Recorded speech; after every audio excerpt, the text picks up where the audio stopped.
से लटकाया जा रहा है। तो हुकूमत ये देख रही है कि कब वीज़े फ्राहम करने हैं उनके बेटों को। मेरे ख्याल में हुकूमत ये फैसला तब करेगी जब चीज़ें थोड़ी डाउन हो जाएंगी और तब वो उनके बेटों को आने की इजाज़त देगी और इमरान खान से मिलने की इजाज़त देगी। हुकूमत ऐसे मौके पर नहीं आने देगी जब मामला ज़रा गर्म हो। जो मुझे दिखाई देता है वो ऐसे ही है। सुप्रीम कोर्ट ऑफ पाकिस्तान में आज इमरान खान साहब का केस लगना था और ये केस शहबाज रिजवी साहब और तारक बाजवा साहब, दो जज हैं लाहौर हाई कोर्ट के, उन्होंने इमरान खान साहब के खिलाफ फैसला दे दिया था। उनकी ज़मानत खारिज कर दी थी 9 मई के हवाले से। और जिस बुनियाद पे खारिज की थी, यानी वो बड़े अजीबोगरीब मामला थे। यानी एक पुलिस वाला कहता है कि वो सोफ़े के नीचे था, कोई कहता है जी मैं टेबल के नीचे था, कोई कहता है जी मैं पर्दे के पीछे था।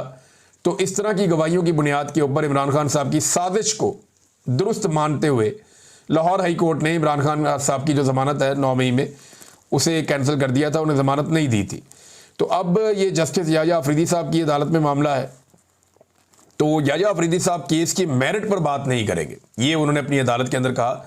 यानी जो बज़ाहिर रिपोर्ट हुआ है, सदीक जान साहब ने रिपोर्ट किया, अलीमा खान साहिबा ने बताया, कुछ और वकला उन्होंने भी ये बात की है। तो वो ये कह रहे हैं कि सिर्फ एक पॉइंट पर बात करेंगे कि आया वो ज़मानत के केस में मेरिट को डिस्कस कर सकते थे या नहीं।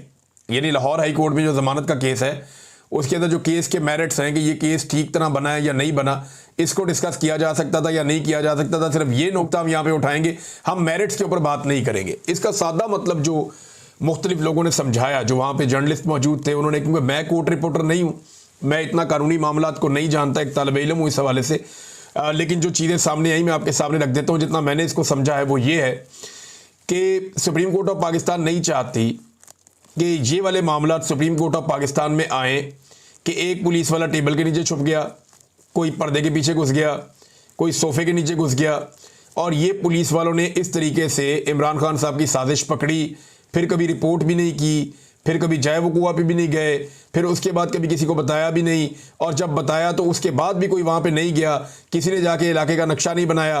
पुलिस वालों को ये भी नहीं पता था कि मेन दरवाजे से लेकर अंदर इमरान खान के कमरे तक वहाँ 20-25 मीटर का फासला होगा, 20 मीटर का फासला होगा। तो वो कहते नहीं 300 मीटर तक का फासला उन्होंने बता दिया।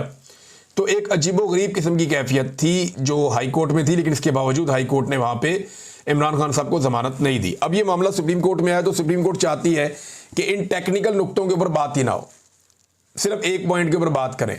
बहरहाल 19 तारीख अब दी गई है। ये पाकिस्तान तहरीक इंसाफ के जो वकला हैं उन पे मुनसर है कि वो कितना ज़्यादा इन टेक्निकल इश्यूज़ को उठाते हैं और कितना ज़्यादा हुकूमत को और प्रोसिक्यूशन को और पुलिस को वहाँ पे बेनकाब करते हैं सुप्रीम कोर्ट ऑफ पाकिस्तान में। इसमें जस्टिस याह्या अफरीदी को बिल्कुल कादी फायद ईसा बनना होगा। अगर तो वो ये चाहते हैं कि बिल्कुल भी जजेस और पुलिस और पूरा जो इंतज़ामी स्ट्रक्चर है वो एक्सपोज ना हो, तो फिर उन्हें हर हाल में मेरिट्स जो है वो डिस्कस नहीं होने देने चाहिए। यानी उन्हें कोशिश करनी होगी बिल्कुल कादी फायद ईसा की तरह बन जाए और कोई ऐसी बात सुने ही ना, और बल्कि सुनने से इनकार कर दें जिस बात पे इंसाफ हो सकता हो या जिस बात के ऊपर कोई सवाल उठता हो, वो सवालात ही उठने ना दें। इस लेवल पे उन्हें जाना होगा। अब देख